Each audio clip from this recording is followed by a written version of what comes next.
r/AskReddit. What are things that people are ashamed of, but shouldn't be ashamed of? Any link you see in this video will be available in the description.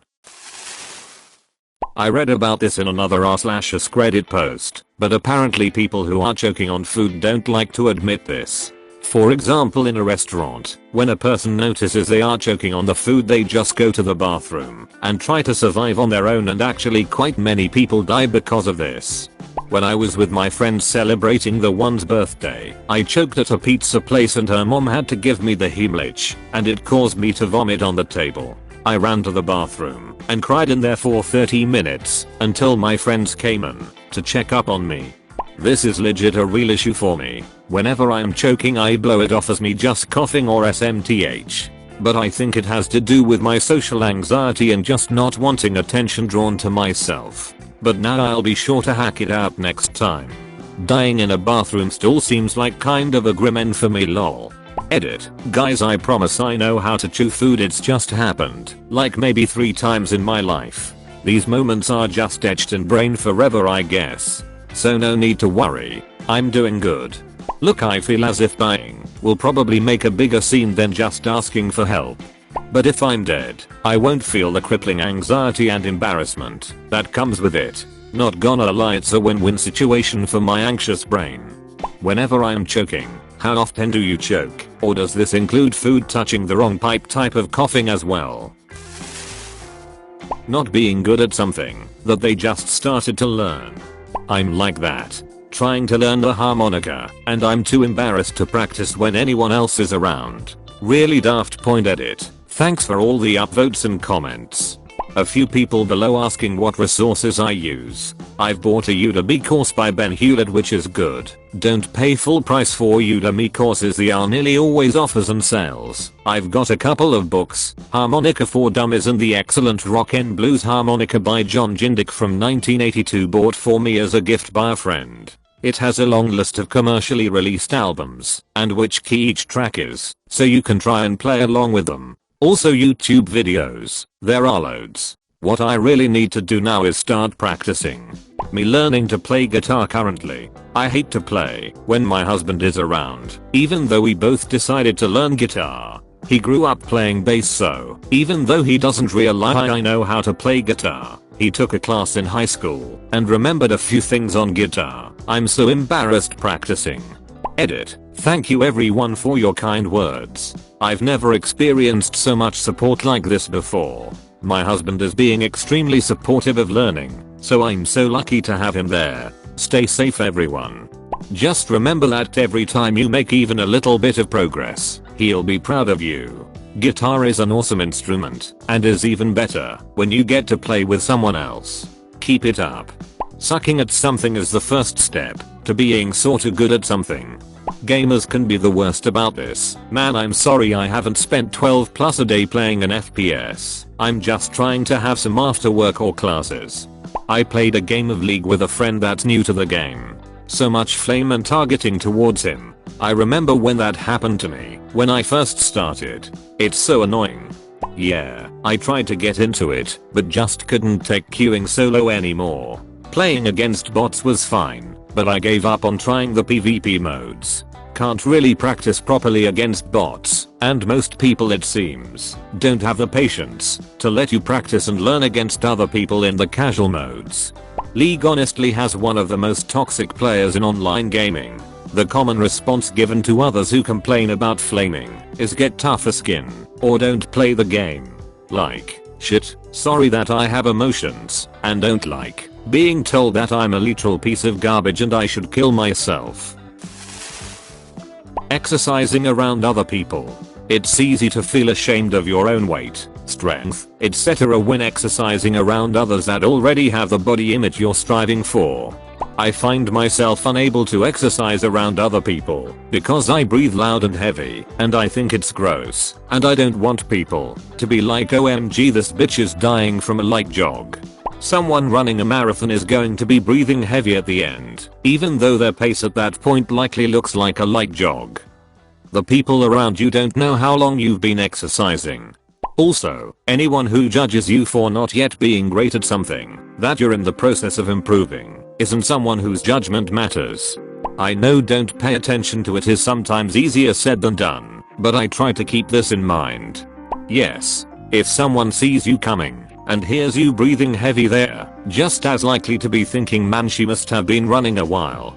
I always tell people it's not a competition. You're exercising for yourself. Your only competition is you from yesterday. Fact that yesterday guy. Future me is currently shit talking present me. Point jokes on him though. Imaru in his life. You made me laugh. Thank you. I'm down 70 pounds and a large part of that has been an amazing gym. They put a routine on the board and then the trainers spot you and help modify exercises if you can't do it or have an injury to account for. I'm by far the weakest in the class. When I started I decided to just live my truth. I'm fat and weak and want to be better. I'm fairly certain that my bad emotions are stored in the fat because I feel like every pound lost I have to deal with whatever emotion I originally ate. More than once a trainer has asked me, are you crying because you're hurt or frustrated? Me, I don't even know. It was really very hard to be that vulnerable around other people. But turns out fit people are people too, and they're really nice. 10/10ths would recommend. I'm fairly certain that my bad emotions are stored in the fat because I feel like every pound lost I have to deal with whatever emotion I originally ate. Oof, this resonates with me for some reason. Congrats. Hearing about other people getting out there and working on themselves really inspires me too. Thanks for the boost. When I had my first big step to losing weight, the gym I went to was like from prison. Every dude in there looked like all they did was lift, and for a lot of them it was true. I would literally see them in there every day for some. Needless to say I was pretty embarrassed at first, but over time some of them would say what's up and recognize me. There were others I got to know pretty well. One guy even ran a nutrition store up the street and helped me with a few supplements I decided to try. I even talked to one of them about them laughing at people at the gym, and he told me that the only time that happens is when someone in there who is ripped and trying to excessively show off and or doing exercises completely wrong.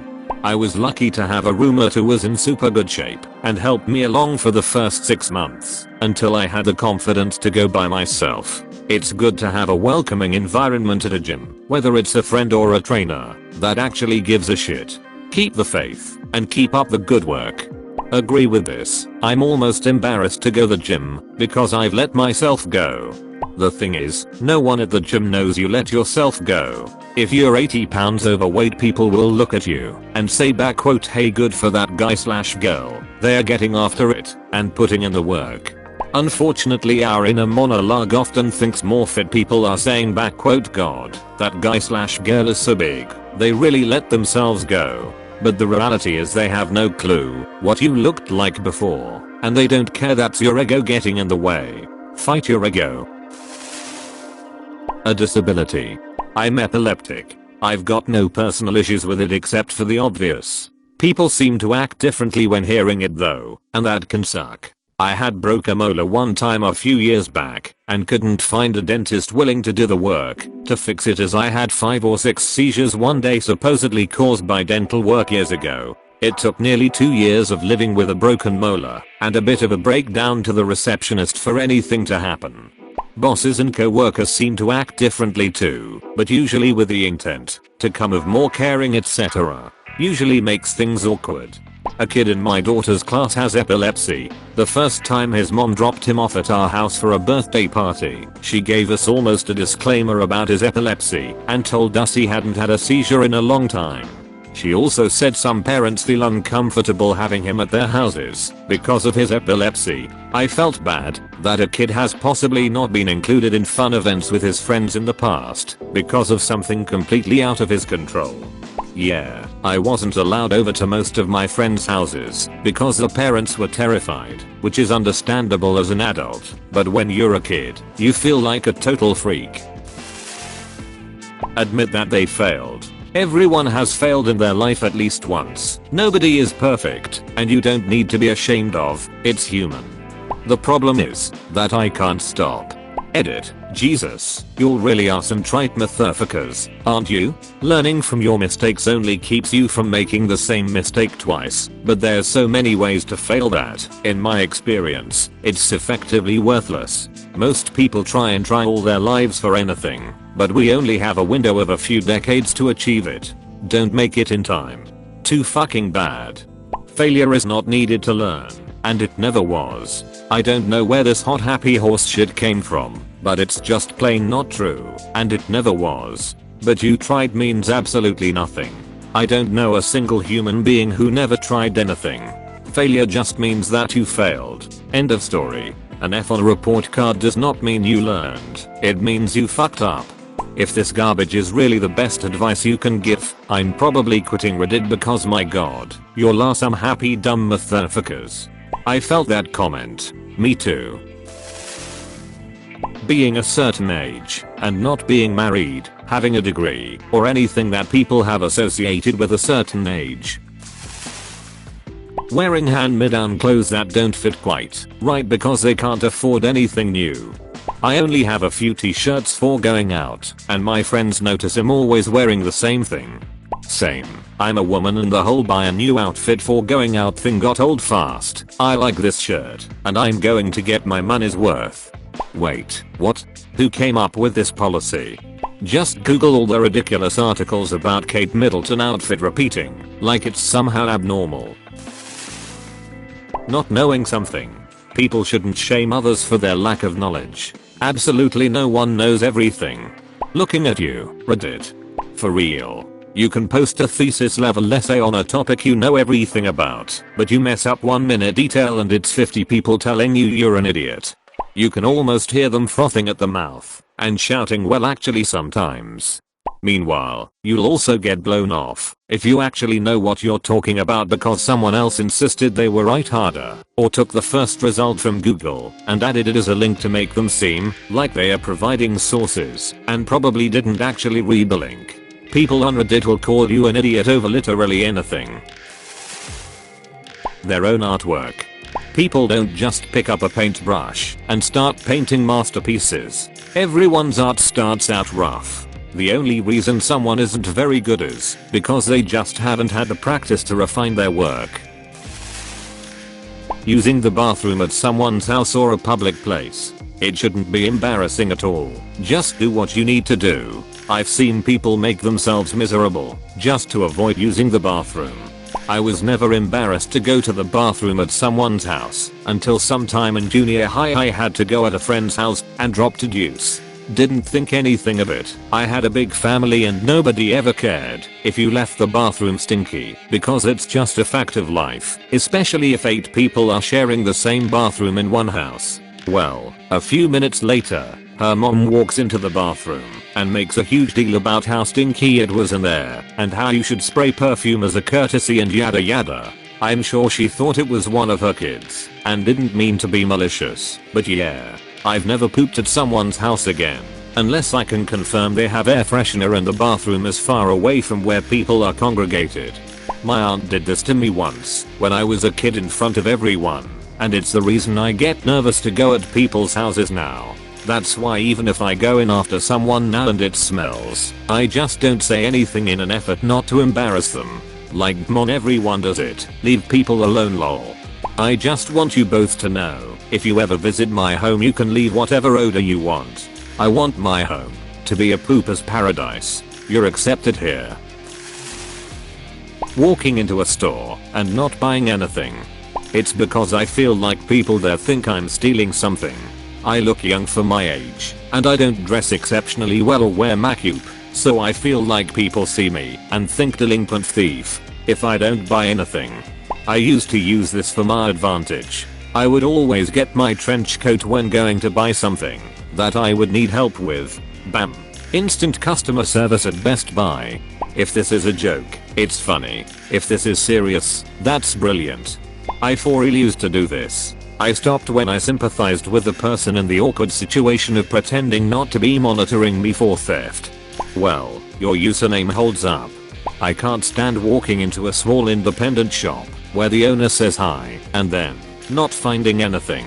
being unable to sneak past them on the way out without acknowledging their presence. We had a moment, you and I, a connection where you implored me to support your small business, and I rejected you and your wares. Curse you, instigator of unnecessary guilt. Going to therapy. Broken a bone. Go to seek medical assistance. Broken brain. How dare you seek help? Boils my blood.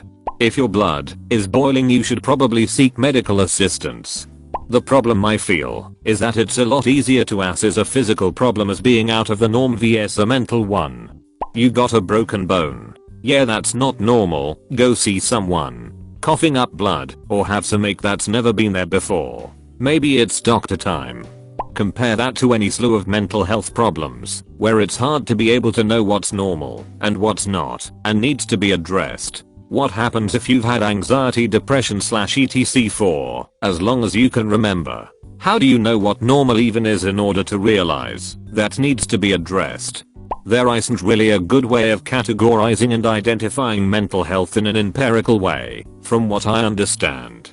I think you have a grasp on the problem, but at the same time, the focus on normal is a big part of the problem, especially when it comes to people being ashamed to seek treatment. Hard to know what's normal, but then, there are a lot of physical health conditions that are normal, but not healthy, aren't there? Nearly everybody, by the time they're 30 at least, has some kind of physical health condition that warrants a routine doctor checkup, whether it's high blood pressure or glycemic issues, or arthritis, or a dozen other things that, even if you don't have them, your doctor will check on, just to make sure you don't have them. I mean, myopia is totally normal, 40% of the American population, but we still get it treated. Normal and healthy aren't the same thing, and we treat what's unhealthy, not what's abnormal. The problem is that we view mental health issues as not normal. The healthy thing, I think, would be for society to consider seeking regular treatment for mental health as normal. Maybe Joe Bob Smith doesn't have any mental health issues, but getting a checkup now and then to be sure he's not suffering anxiety or depression or anything else would probably be a good thing. I think a big problem is that therapy isn't really advertised all that much. It's not just the stigma, but also the fact that a lot of people just don't think about it. If you're sick, you go to the doctors, but if you have mental health problems, you just try and change something in your life. You make a decision about your health without consulting a professional, which is kind of absurd if you think about it. Do you know any good resources for finding a place to start? I've been thinking about it, but don't really know how to begin. This depends where you live. You can start by putting therapy, your town/area, into Google and going from there. You can search for a professional licensing board for therapists in your particular country, find their site, and search their lists. Psychology Today also keeps searchable lists of therapists with a huge number of factors to search within in many countries. https://www.psychologitoday.com/us/therapists. With that tool you can search by specialty, education, etc. I was in therapy for more than 10 years. My ex-husband was abusive and a pedophile. I'm not ashamed of trying to fix my brain into understanding that he will not come and kill me. Therapy can do amazing things for you, and no one who has been through therapy should be ashamed. Usually the shamers need therapy the most.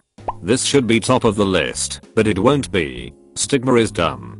I scrolled all the way down to find this. Yeah, we talk about mental health like it's binary, but I prefer to talk about mental fitness. I think mental wellness/fitness can be measured on a continuum, and just like physical fitness, it's fine to be wherever we are on that continuum today, especially when we are working towards improving. Going to therapy and practicing meditation is like going to fitness classes or the gym for our minds. It's a great idea and nothing to be ashamed of. Receiving help from others. We are, many of us, generous and always ready to help. But we have a hard time being on the receiving end. My family made me feel horrible when asking for help growing up. They'd literally call me a dumbass, stupid, asking dumb questions, how about you pay attention in class, attention seeking, and just straight up insult me for even thinking I needed help.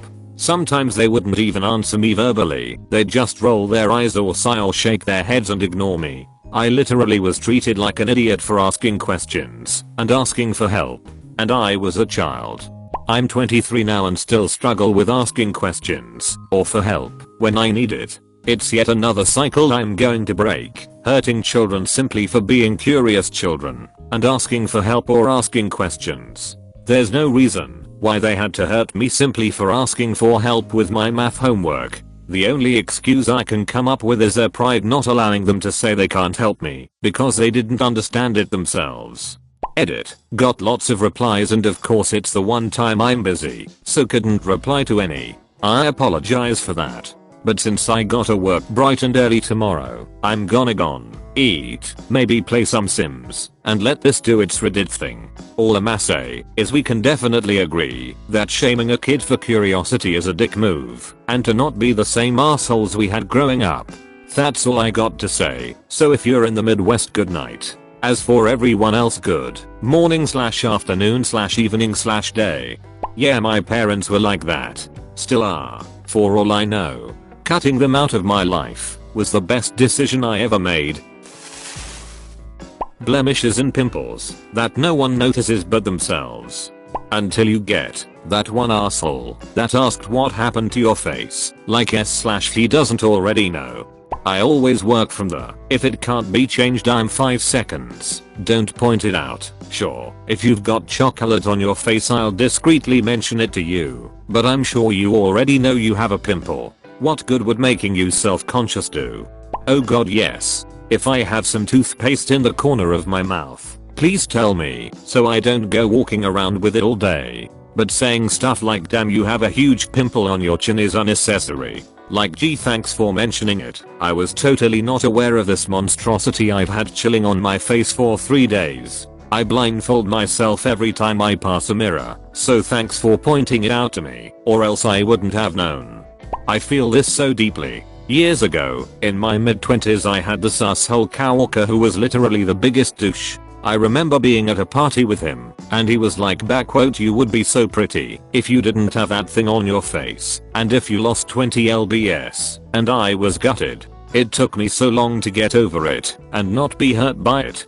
I hate it when people say shit like this to someone. Like, firstly, you don't exist to be eye candy to this asshole. Secondly, no amount of plastic surgery, weight loss, or whatever could ever make someone like him appealing to be around, so who is he to talk? My friend said, even though you have a shit ton of acne you're still so cute. I didn't know how to respond. I have a bad case of acne. I'm almost 20 BTW, and I have heard from multiple people that they rarely even notice it. Still, I can't bear to look into the mirror most days without wanting to just go to bed and cry. Admitting to be wrong. I'm teaching my kids that owning up to mistakes and saying you're sorry is what makes you a grown up. This also shows them that some old people never grew up. I therefore also always tell them when I was wrong and apologize to them when that happens. Sorry I accused you of making a mess outside. I just found out it was the kid next door. I was wrong, and I feel bad about it. If my mother had ever said that, I would have so much more respect for her and more trust. This is invaluable. It's also important for kids to understand the situation and apologize when they are ready. My parents always made me say sorry for things long before I really felt sorry or before I knew why I ought to feel that way. It didn't scar me or anything, but it sure made me resent them when I felt like I wasn't in charge of my own feelings. Liking absolutely anything that they like. Flowers, wrestling, kung fu movies, cooking, collecting toilet seats, avocado toast, Bud Light, Michael Bay movies, crying, handlebar mustaches, hairy men, floppy boobs, podcasts, fried chicken, exercise, heavy metal, scallions, The Irishman. Just like what you like and own it. Thank the Lord. My hobbies include flower wrestling, kung fu cooking, collecting avocado toast, hairy boobs, floppy men, fried Bud Light, listening to podcasts while crying, heavy scallions, The Irishman, kidding, hairy boobs, floppy men. You're gonna love me. This one drives me nuts. Why are there so many people that get so bent out of shape that people like different things than them? It's not like me enjoying trash TV and the Jonas Brothers means they have to. Rule of thumb, Does what you like hurt someone or yourself?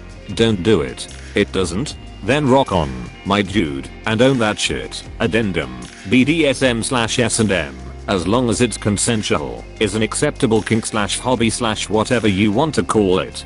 Not being happy 24/7. Admitting to having been the victim of something. Yes, Ditches_Mictigals, you are so right, and I'm shocked I had to scroll this far to find this answer. Trauma and shame are so often entwined, and the shame does so much to prohibit healing. Being a recovering/ex-addict. Great answer.